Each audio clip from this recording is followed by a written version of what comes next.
ሰላም እንዴት አላችሁ ቤተሰቦች? ዛሬ በጣም የአሜሪካው ፕሬዝዳንት ዶናልድ ትራምፕ ኢራን ያልቅላታል የሚል መግለጫ ሰጥተዋል በዋይት ሃውስ።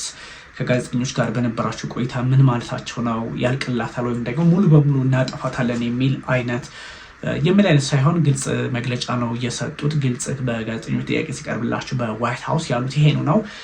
ኢራን እንግዲህ ያልቅላታል፣ ሙሉ በሙሉ ትጠፋለች የሚል ሀሳብ ነው የሰጡት። ይሄ የሚሆነው ግን በምንድን ነው? መቼ ነው? በምንና እንዴት ኢራን ወይም ደግሞ የትኛውን ነገር ሳታሳካ ብትቀር ነው ይሄን ሊያደርጉ የሚችሉት ፕሬዚዳንት ዶናልድ ትራምፕ የሚለውን በስፋት እናየዋለን። ከዛ ውጭ ደግሞ አሜሪካ አሁንም ልትጠቀምባቸው የምትችለው በጣም ቢቱ ስፒሪት ስቲልዝ የሚባሉትን እነዚህ ደግሞ ሊሰወሩ የሚችሉ በራዳር በትክክል ሊገኙ የማይችሉ እነሱን የጦር መሳሪያዎች ወይም ደግሞ ቦምብ ጣዮች ተጠቀም እንደምትችል በግልጽ የሚያሳይ ነው እና አንዳንድ ሁኔታዎች አሁንም በ12 ቀናቱ ጦርነት የተፈጸሙ ችግሮችን ድጋሜ የሚያሳዩ ነው እና የአሜሪካ ፕሬዚዳንት ዶናልድ ትራምፕ በኢራን ላይ አንዳንድ እንቅስቃሴዎች እንደጀመሩ ወይም ደግሞ እንቅስቃሴዎቻቸው ኢራን ከዚህ ከኒውክሌር ጉዳይ ጋር መስማማት ካልፈጸመች ወይም ደግሞ ካልተስማማች አደጋ ሊፈጠርባት እንደሚችል የሚያሳዩ መረጃዎች ነው የወጡት። ከዛ ውጭ ደግሞ ፕሬዚዳንት ዶናልድ ትራምፕ በእነ ኒኮላስ ማዱሮ ላይ ግልጽ ውጥረት ወይም ደግሞ ግልጽ ጦርነት የማወጅ ያህል ሂደት ውስጥ ገብተዋልና እነዚህ ምንድን ናቸው የሚሉትን ኢራን ላይ ያላሳኩትን በቬኔዙዌላ ፕሬዚዳንት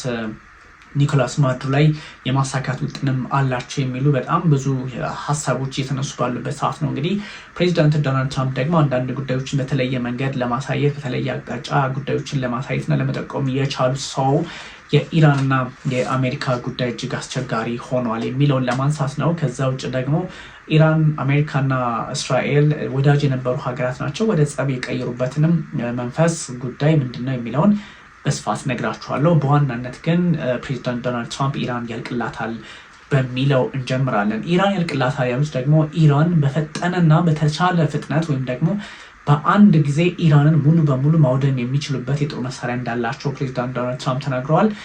ያ ማለት የጦር መሳሪያቸው ምንም ማድረግ እንደሚችል በግልጽ የተናገሩበትን ፖለቲካዊ አጋጣሚ ፈጥረዋል። ግን የኢራን ፖለቲከኞች ደግሞ እጃቸውን አጣጥፈው ይቀመጣሉ ወይ የሚለውም በተለያየ አቅጣጫ የሚታይ ነው። ግን ደግሞ ፕሬዚዳንት ዶናልድ ትራምፕ የሰጡት ሀሳብ ትንሽ አስቸጋሪ ወይም ደግሞ ፖለቲካውን በተለየ አቅጣጫ ማየት የሚያስችል ብቻ ሳይሆን ወታደራዊ እርምጃዎች በኢራን ላይ ሊወሰዱ እንደሚችሉ በግልጽ ያሳየ ነው እና ኢራን ላይ ወታደራዊ እርምጃዎች ሊወሰዱ የሚችሉበት አውድ የወታደራዊ አጋጣሚ እንዳለ በግልጽ ይጠቁማል። ግን ፕሬዚዳንት ዶናልድ ትራምፕ እንዴት ነው ኢራን ላይ ጥቃት ሰንዝረው በቀላሉ ኢራን የምትመለከተው ከሆነ በጣም ችግር ነው። ኢራን ከዚህ ቀደም አይተነዋል። የተለያዩ ጥቃቶች ሲደርሱባት ኢራን ምላሽ ሰጥታለች። ምላሽ ሰጣችው እስራኤል ለኢራን ላይ ጥቃት ስትፈጽም ኢራን እስራኤል ላይ ምላሽ ሰጥታለች።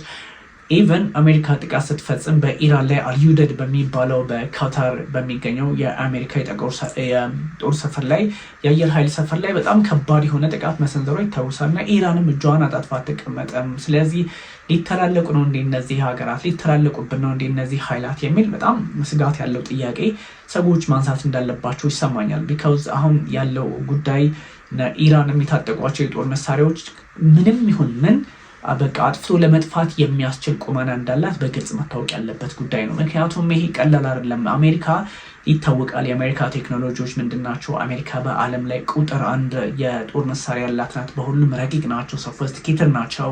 በአንድ ሀገር ውስጥ ፖለቲካ ውስጥ ገብታ የተለያዩ ጫናዎች መፍጠር ትችላለች። መንግስት እስከ መገልበጥ የሚደርስ አቅም አላት። ሲአይኤ በዛ ልክ የሚሰራ ነው ይታወቃልና እነዚህ ጉዳዮች ታሳቢ ሲደረጉ ሁኔታዎች አሁን ኢራን ትንሽ ችግር ውስጥ ልትገባ ትችላለች የሚሉ ሀሳቦች ሊነሱ ይችላሉ። ግን ደግሞ ኢራን ቀርቶ እንደነ ሐማስ ያሉ ኃይላት እስራኤል እንዴት ነው እስካሁን ገትረው ያዟት? ሐማስ አልጠፋም አይደለ? እስራኤል በጣም ፓውንዲንግ በሚባል ደረጃ በጣም አደገኛ በሚባል ደረጃ ከባድ ጥቃት ሰነዝራለች። ሐማስ ኦልሞስት አለ የለም የሚል ጥያቄ ቢነሳም ግን ሐማስ ስቲል ፋይቲንግ፣ ሐማስ ስቲል ይተኩሳል፣ ሐማስ ስቲል አይዲዮሎጂ ሆኖ ቀጥሏልና ቀላል አይደለም። ግን ፕሬዚዳንት ዶናልድ ትራምፕ ኢዝሊ በቀላሉ ኢራንን እናጠፋታለን የሚል ሀሳብ ነው የሰጡት። ኢራንን መቼ እንዴት ነው ሊያጠፋት የሚችሉት ከተባለ ብዙ ነገሮች አሉ፣ ብዙ ስብስብ ጉዳዮች አሉ። ግን ደግሞ ኢራንም እጇን አጣጥፋ ትቀመጣለች ወይ የሚለውንም ታሳቢ ማድረግ ያስፈልጋል። ግን የአሜሪካው ፕሬዚዳንት ዶናልድ ትራምፕ ኢራንን ከዚህ ቀደም እንዳደረግነው ሞክረን አንተዋትም ነው ያሉት። ሞክረን አንተዋትም ያሉት በኢስፋሃን ፎርዶና እንግዲህ ናታንዝ በተሰኙት በጣም የኢራን አሉ የተባሉ ከምድር በታች ተቆፍረው የተሰሩ የኒውክሌር ማብለያ ጣቢያዎች አሉና እዛ ላይ የተሰነዘረውን ጥቃት ተከትሎ ኢራን ምንም ጉዳት አልደረሰብኝም ትላለች። እንደዚሁም ደግሞ የአሜሪካ ፖለቲከኞችም ሳይቀሩ ጭራሽ እና ኤፍቢአይ ሁላ ሳይቀሩ ጉዳት እንደደረሰባት ይናገራሉ። የአሜሪካው ፕሬዚዳንት ዶናልድ ትራምፕ የፔንታገን ዋና ጸሐፊ ወይም ደግሞ ፔታክሳይት እነሱ ደግሞ በጣም እንዳትመለስ አድርገን መተናታል የሚል ሀሳብ ሲሰጡ ነበረ እና ይህ ጉዳዮችን ስንመለከታቸው መግለጫዎቹ መጣረሳቸው በራሳቸው የሚያሳየው ነገር አለ። ኢራን ከዚህ ቀደም በፎርዶ በተለይም በተሰነዘረባት ጥቃት ጉዳቱ ያን ያህል እንዳልሆነ ሊጠቁም ይችላል። ቀድሞ ሳይወጡ እንዳልቀሩ የኒውክሌር ጦር መሳሪያዎችም ይነገራል እና እነዚህ ውድመቶች እንዳልተፈጸሙ በማወቃቸው ፕሬዚዳንት ዶናልድ ትራምፕ አሁን ኢራን ላይ ጫና መፍጠር ፈልገዋል የሚል ሀሳብ አለ የሚል የፖለቲካ ትንታኔ ያለ ኦፍኮርስ ሰዎች በተለያየ አቅጣጫ ሊያዩት ይችላሉ። ኢራንም ደግሞ እነ ማህሙድ አባስ የውጭ ጉዳይ እነ አባስ አራግቺ የውጭ ጉዳይ ሚኒስትሩን ጨምሮ እንደዚሁም የሀገሪቱ ፕሬዚዳንት ማሱድ ፔዜሽኪያን ጥቃቱ ያን ያህል ነው አልተጎዳንም የሚል መግለጫ በተደጋጋሚ ሲሰጡ እናስታውሳለን እና ይህ ነገር እውነት ነው እንደ የሚል ሀሳብም አለ። ኤፍቢአይም በተመሳሳይ የአሜሪካ የደህንነት ጉዳዮችን አናሊሲስ የሚሰራው ተቋም የአሜሪካው ሳይቀር ኢራን ጉዳት እንዳልደረሰባት የሚያሳይ መረጃ ከዚህ ቀደም ማውጣቱ ይታወሳልና አሁንም እነ ፕሬዚደንት ዶናልድ ትራምፕ ያን ጉዳይ ማድረግ አልቻሉም እንደ የሚል ጥያቄ ሊነሳባቸው ይችላል። ኦፍኮርስ እነሱ የሚሉት እኛ በምንፈልገው መጠን ጥቃት ሰንዝረናል፣ አድርሰናል፣ ጉዳት አድርሰናል የሚል ሀሳብ አላቸው። ግን በምን ልክና በምን መጠን በምን ሁኔታ የሚለውን በግልጽ ዝርዝር ጉዳዮች ይሄ ነው ለማለት ቢሞክሩም ግን አስቸጋሪ ሁኔታዎች እንዳሉ መገመት አያቅተንም እና ግን ትራምፕ ደግሞ ይሄኛውን ባለፈው የተደረገውን ጥቃት ባለፈው የተሰነዘረውን ጥቃት አሁን በዛ ልክም አይደለም ሙሉ በሙሉ ኢራንን ማውደም እንችላለን የሚል አይነት ነው። መቼ ነው ይሄኛው አይነት የፖለቲካ ንትርክ የሚፈጠረው ወይም ሊፈጠር የሚችለው ተብሎ ከተወሰደ ደግሞ ኒውክሌር ማብላላቷን ኢራን የማታቆም ከሆነ ወይም ደግሞ ወደ ነበረችበት የኒውክሌር ማብላላት አቅምና ፍላጎት ኢራን ድጋሚ የምትመለስ ከሆነ we have no option ያንን እናደርጋለን።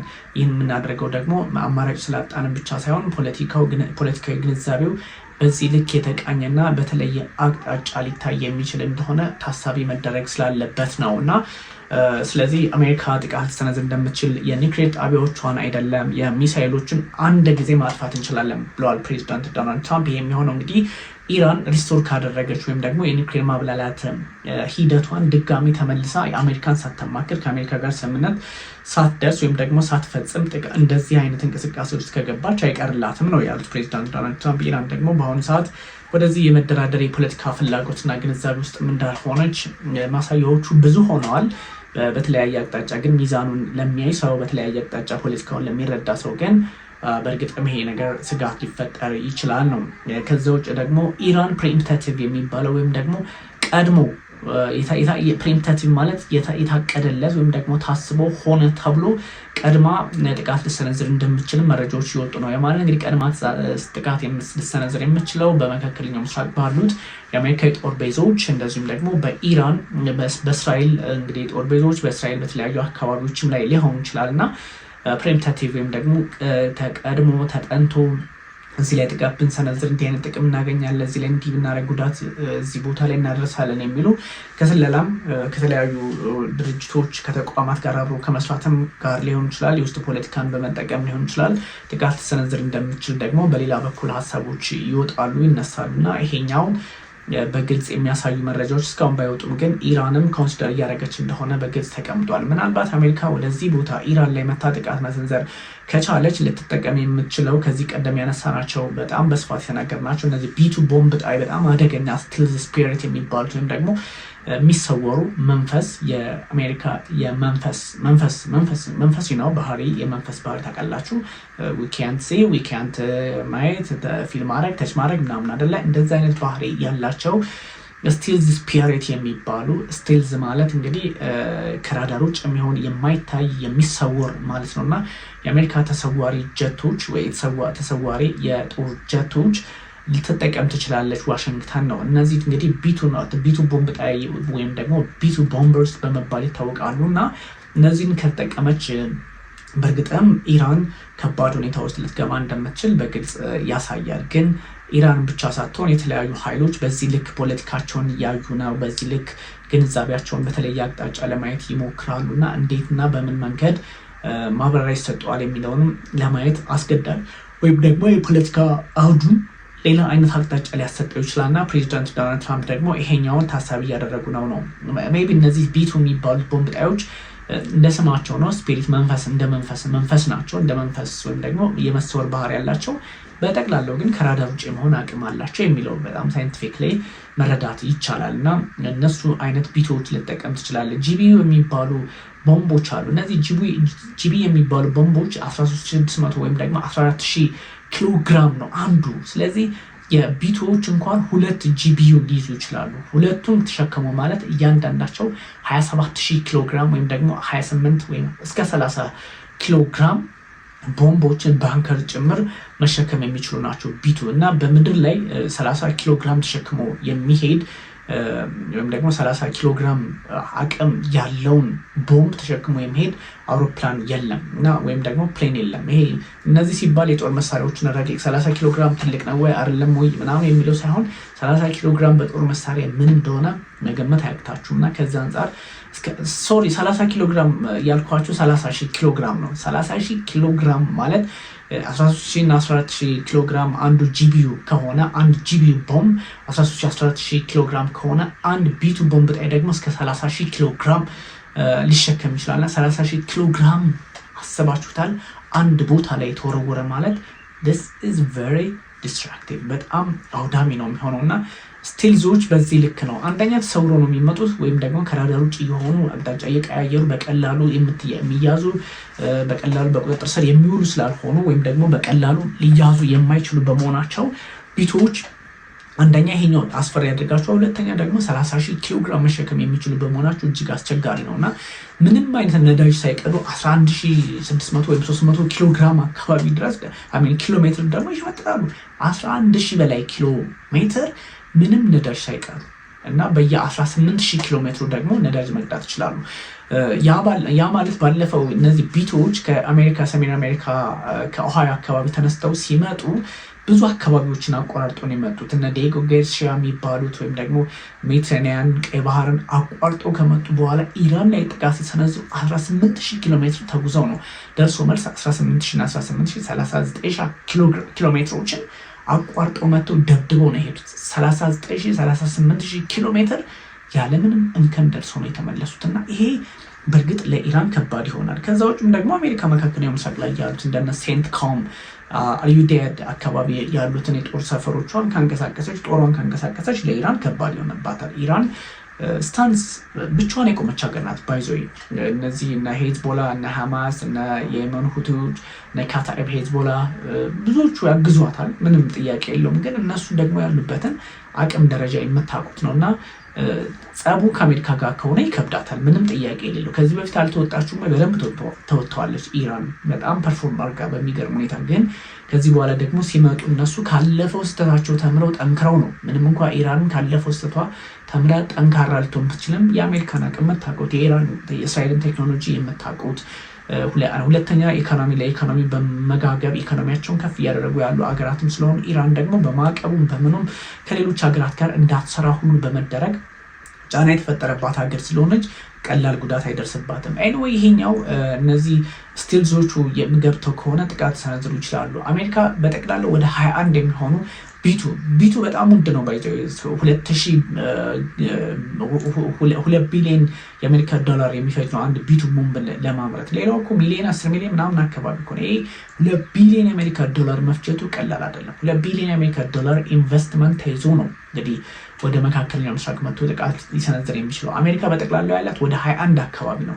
ከ21ዱ ደግሞ በዚህ ዲየጎ ጋርሲያ በሚባለው በህንድ ውቅያኖስ ውስጥ በጣም ከርቀት የሚገኝ ቦታ ላይ ህንድ ውቅያኖስ ውስጥ በሚገኝ ይሄ ዲየጎ ጋርሲያ በሚባለው አካባቢ ላይ ጥቃት መሰንዘር የሚችሉበትን ወደ 7 የሚሆኑትን ከዛሬ 6 ወይም 7 ወር በፊት አስፍራ ነበር። አሁን ወደ ተለያዩ አቅጣጫዎች ወደ ሜዲትራኒያንም ወደ ከዚህ ከቬንዙዌላ ውጥረት ጋር በተገናኘ ወደ ተለያዩ አቅጣጫዎች ወደ ካሪቢያንም ሰላማዊ ውቅያኖስን ፓሲፊክ ማለት ነው ወደዛም አንቀሳቅሳቸው ሊሆን እንደሚችል ይገመታል። ግን ከ21ዱ 7ቱ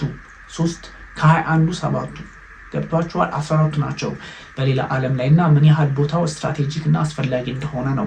ባይዘው ይቺ ዲየጎ ጋርሲያ የምትባለው አካባቢ ለአፍሪካም በዚህ በህንድ ውቅያኖስ አካባቢ ያኛም በአፍሪካ አካባቢ በህንድ ውቅያኖስ በታችኛው የደቡብ አፍሪካ ክፍል እዛ አካባቢ ባሉ ቦታዎች ላይ እነ ዚምባብዌ እና ሞዛምቢክ ምናምን የመሳሰሉ አገራት ወደዚች ወደ ዲየጎ ጋርሲያ ሊቀርቡ ይችላል እና ዲየጎ ጋርሲያ ማለት በየትኛውም አቅጣጫ ሚሳኤል ተተኩሶ በየትኛውም መንገድ ጥቃት የማይደርስበት የአሜሪካ ሰፈር ወይም ደግሞ ደሴቱ በተለይም ደሴቱ ከየትም ቢተኮስ ውሃ ላይም ቢተኮስ ከምድርም ቢተኮስ ከየትኛውም አቅጣጫ ቢተኮስ ጥቃት አይደርስበትም። ሩቅ ነው በጣም ተብሎ አሁን ግን እንደዛ ማለት ይቻላል ኤቭሪዌር። አሁን ግን እንደዛ ማለት አይቻልም። ይሄኛው ኮንሰፕት ቀደም ባለው ጊዜ የነበረ ነው። ያ ማለት ቀደም ባለው ጊዜ የነበረ ነው ስላችሁ ዓለም ሳትራቀቅ ሚሳኤሎቿም ከባድ ሳይሆኑ ተዋጊ ጀቶቿም እንደዚህ ስቲልዝ ሳይሆኑ በቀሩበት አጋጣሚና ትንሽ ተደብቀው ወይም ደግሞ እዛው ላይ ደርሶ መምታት የሚቻልበት ጊዜ ለምሳሌ ኢራንን ለመምታት እስራኤልን ለመምታት ኢራን ከራሷ ከግዛቷ ሆና ነው የተኮሰችው። በፊት ግን ወይ ሊባኖስ ገብተው ወይ ዮርዳኖስ እዛው ቅርብ ለቅርብ ሆነው ነበር ሊዋጉ የሚችሉት። ይሄ አሁን ግን እንደዛ አይደለም። ከሆነ ቦታ ከርቀት ሆኖ ጥቃት መሰንዘር ይቻላልና እንደሚታሰበው እንዳልሆነ ግምት ውስጥ እንዲገባ ነው። ያ ማለት ቀላል አይነት አይደለም። በተለያየ አቅጣጫ ጥቃት መሰንዘር የሚቻልበት አቅም ስለተፈጠረ በዓለም የፖለቲካ ሂደት ላይ ወይም ደግሞ በወታደራዊ ሳይንሱና ይሄኛው ስላለ ዲየጎ ጋርሲያም አይመታም ማለት አይደለም። ግን በቀደም ባለው ጊዜ የነበረው ሁኔታ ዲየጎ ጋርሲያ እንዳይመታ ወይም ደግሞ በርቀት በዚህ ልክ የፖለቲካ ግንዛቤ ውስጥ ሆኖ ስራ እንዲሰራ ነበረ የተደረገው እና ይሄኛው ደግሞ ትንሽ መልኩን እንደለወጠ በግልጽ ያሳያል ለማለት ነው። ብዙ ሂደቶች ብዙ የፖለቲካ አቋሞች አስቸጋሪ በሆኑበት ጊዜ ደግሞ ይሄኛውን ታሳቢ ማድረግ እጅግ አስፈላጊ መሆኑን እንደው አንደርስታንድ እንድታደርጉት ፈልጌ ነው ሀሳቡን ያነሳሁትና ይሄኛው ነው።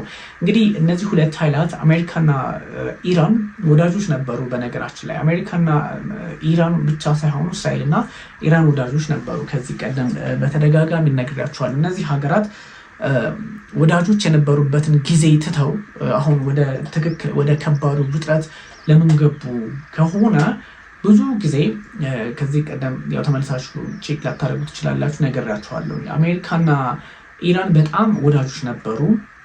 እስራኤልና ኢራንም እንደዚህ ወዳጆች ነበሩ። ያ ማለት አሜሪካ ካለች እስራኤል ካለች አሜሪካ በሚባልበት ዓለም ከኢራን ጋር ሁለቱም በጣም ወዳጅ ሆነው እንዲያውም በመካከለኛው ምስራቅ ከኢራን በላይ ለእስራኤል ወዳጅ የለም ተብሎ ነበር የሚታሰበው። እነሱም ሁለቱም ሀገራት የነበራቸው አረዳድ በዛ ልክ የተቃኘ ነበረና ጀስት ያ ሆኗል። ግን ብዙ የግንዛቤዎችን ስትመለከቷቸው ብዙ የፖለቲካ አውዶችን ስርዓቶችን ስትመለከቷቸው ደግሞ አሜሪካ ብቻ ሳትሆን በዚህ በፖለቲካ ስርዓቱ ወይም ደግሞ አውድ ውስጥ የተለያዩ አገራት እንቅስቃሴያቸው ኢራን ተኮር እየሆነ መጥቷል። ወይም ደግሞ ኢራንን በተለየ አቅጣጫ ጥቃት ለመሰንዘር ወይም ደግሞ ኢራን ዋጋ ለማስከፈል የሚፈልጉ አገራት አሉ ተብሎ ነው የሚታሰበው እና ይሄኛው በዋነኝነት ኢራን ሲባል እስራኤል ነች አይደለ የምትነሳው። ግን እስራኤልና ኢራን በገቡበት ውጥረት በ12 ቀናቱ ጦርነት በደንብ ቼክ ተደርገዋል። በደንብ አንዱ ሌላውን መመከት እንደሚችል መምታት እንደሚችል ያደረሱትን ጉዳት የምታስታውሱት ነው እና ይሄኛውን እንደው እኛ ጀነረስ ሆነን እሺ ባላንስ ተደረገው ይቀጥላሉ ልንለው እንችላለን። ግን አሜሪካ የምትባለው አገር በጉዳይ ላይ ጣልቃ የምትገባ ከሆነ ግን አስቸጋሪ ነው። እንደው ሜቢ ለማስታወስ ያህል አሜሪካና ኢራን እንደዚሁም ኢራንና እስራኤል ወዳጅ ነበሩ ስላችሁ ዝም ብሎ አይደለም። አሜሪካና ኢራን በተለይም ከእስራኤል ምስረታ ከ1948 በፊት በነበረው ጊዜ የሻህ አስተዳደር ነበረ ወይም ደግሞ ኪንግደም ስለሆነ የሻህ አስተዳደር ነበረና ኢራን ውስጥ ያለው አሜሪካ ከዚህ ከሻህ አስተዳደር ነዳጅ ተጠቀም ነበረ። ከሻህ አስተዳደር ጋር አብራ በመስራት ፖለቲካውን በጣም በሚገባ የቴህራንን ፖለቲካ መቆጣጠር እንችላ ነበረ። በዛ ላይ ደግሞ የቅኝ ግዛት ዘመንም ስለነበረ ብሪታንያ በቴህራን ፖለቲካ ውስጥ እጇ ነበረ። እንደዚህ ሲመዘብሯቸው ነበረ ወይም ደግሞ ከዚህ ከነዳጅ ሀብት ጋር በተገናኘ በጣም ጥሩ የሚባል ግንኙነት ነበራቸው። አብረው ይሰሩ ነበረ ኢራንና አሜሪካ። ከእስራኤል ምስረታም በኋላ ከ1948 በኋላ እንግዲህ እስራኤል ከተመሰረተች በኋላ አንድ አስቸጋሪ ግንኙነት ነበረ።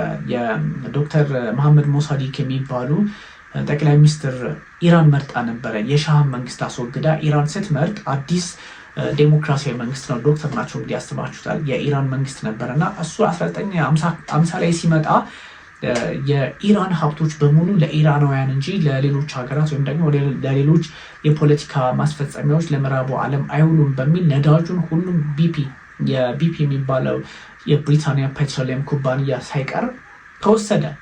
ወይም ደግሞ ለኢራን ሀብት ሲውል በ1950 ነው ሰው የመጡት ጠቅላይ ሚኒስትር የመጡትና ዶክተር ሞሳዲቅ ከዛ ምንድነው ያደረገው MI6 የአሜሪካ የብሪታንያዊ ስለላ ድርጅት MI6 እና CIA በጣም በተባበረ ክንድ ሰርተው ያው ሞሳድም ይኖራል ኦፍ ኮርስ በ1953 ከስልጣን አነሱት። ይሄኛውም በዲሞክራሲያዊ መንገድ ወይም ደግሞ ኢራናውያን የመረጡት ሰውዬ ተነሳ ሞሳዲቅ ማለት ነው።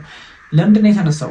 ከዛ በፊት የነበረው የሻህ መንግስት የሻህ አስተዳደር ያው እንትን ነበረ፣ ይሄ እንደ ንጉሳዊ ቤተሰብ ነበረ ነው ኦፍ ኮርስ ንጉሳዊ ቤተሰብ ስለነበረ የሻህ ተመልሶ እንዲመጣ ያደረጉት እነዚሁ አሜሪካና እንግሊዝ ናቸው። ተመልሶ የመጣው ምንድነው የሻህ አስተዳደር ከነዚህ ሀገራት ጋር አብሮ ሲሰራ ስለነበረ እነሱም ደግሞ ተጠቃሚነታቸውን ለማረጋገጥ ሞሳዲቅን ከስልጣን አስነስተው 1954 ላይ በድጋሚ የሻህን አስተዳደር አመጡት ማለት ነው። በነገራችን ላይ የሻህ አስተዳደር በዚህ በቀይ ባህር ፖለቲካ ከኢትዮጵያ ጋር በጣም በጥምረት ሲሰራ የነበረ ኃይል ነው። ከአና ኃይለ ሥላሴ ጋር በቀይ ባህር ፖለቲካ እኛ ድሮ ቀይ ባህርን አክሰስ በምናደርግበት ሰዓት ወይም ደግሞ ኢትዮጵያ አክሰስ በምታደርግበት ሰዓት ቀይ ባህርን በዛ ጊዜ በጣም ትልቅ እንትን የነበራቸው ነበረ የሻህ አስተዳደር ወይም ኢራንና ኢትዮጵያ አብረው ይሰሩ ነበረ።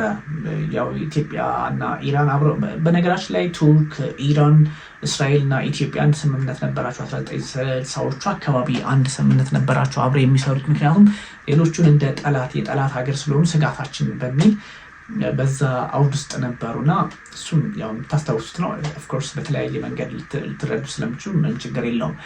ምንድነው የሆነው? ከ1954 ጀምሮ እንግዲህ ተመልሶ ስለመጡ የሻህን አስተዳደር እነ ብሪታንያና እነ አሜሪካ ድጋሚ የኢራንን ፖለቲካ መቆጣጠር ሲችሉ ምንድነው የሆነው? እስራኤልም ያው ኦፍኮርስ አለች። እስራኤልም ጋር ወዳጅ ሆኑ።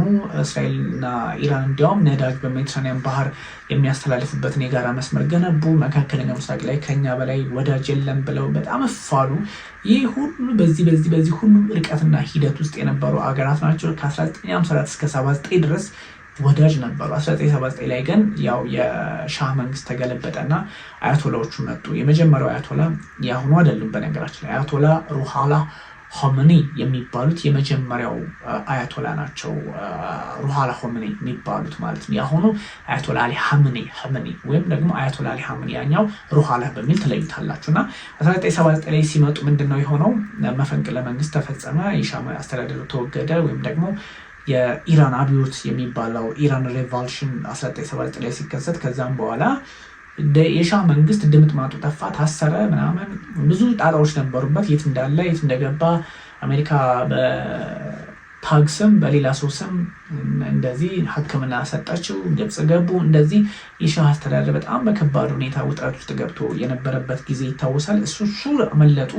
ከመለጡ በኋላ ደግሞ የፖለቲካ አንደምታውን ሌላ አቅጣጫ አሰጡትና እነዚህ ሀገራት የገልፍ ጦርነት ተቀሰቀሰ። ከ1980 እስከ 88 በነበረው በፈረንጆቹ አቆጣጠር የገልፍ ጦርነት ተቀሰቀሰ። ወይም ደግሞ በዛ ጦርነት ወቅት ተሳትፎ የነበረው ኢራንና የገልፎቹ ማለት ነው እንደነ ኢራቅ ያሉት ጦርነት በኢራን እንግዲህ የነበረውን ጊዜ ታስታውሳላችሁ። ምዕራቡ ዓለም በሁለቱም በኩል ተዋጋ። እንደዚህ አስቸጋሪ ሁኔታዎች ተፈጠሩ። 1991 ላይ ደግሞ ሶቪየት ህብረት በነ ጎርባቼቭ አማካኝነት ስትፈነቀል አሜሪካ ሙሉ በሙሉ መካከለኛው ምስራቅ ላይ ትኩረት የማድረግ እድሉን አገኘች እና በዚህ ባለመግባባት ሂደት ውስጥ ሆነው ፖለቲካሊ እነዚህ ሀገራት የኒውክሌር ጉዳይ ላይ ውጥንቅጣቸው እየወጣ መጣ። 2015 ላይ የነበረውን ስምምነት ታስታውሳላችሁ። ፕሬዚደንት ባራክ ኦባማ በወቅቱ ዴሞክራቱ ፕሬዚዳንት ስለነበሩ የኢራን ኒውክሌር ስምምነት በሚል 2015 ላይ ፈረሙ 6 ሀገራት። ያ ማለት እንግዲህ P5+1 የሚባለው ማለት ነው። 5ቱ ፐርማነንት ሩሲያ፣ ቻይና፣ አሜሪካ፣ ብሪታንያ እና ፈረንሳይ ሲደመር ጀርመን ሆነው የኒውክሌር ስምምነቱን ከኢራን ጋር አደረጉ ማለት ነው። ፖለቲካው ይረጋጋ የሚል መንፈስ ተሰጠው እና ይሄ ሁሉ ባለበት ሁኔታ 2018 ላይ ራሳቸው ፕሬዚዳንት ዶናልድ ትራምፕ ሲመጡ ለቀው ሄዱ፣ ወጡ። እሳቸው ሲወጡ ደግሞ ፖለቲካሊ ተበላሸ ነገሩ። ኢራንን ማበልጸግ ጀመረች። ከ60 እስከ 90 በመቶ ኒውክሌር ዩራኒየም ማበልጸግ ቻለች። 3.64 ነበረ የሚፈቀድላትና እነዚህ ሁሉ የፖለቲካ አስቸጋሪ አውዶች ተፈጥረው ነው እነዚህ ሁለት ሀገራት የባለፈውን የ12 ቀናት ጦርነት በተለያየ አቅጣጫ ያደረጉት።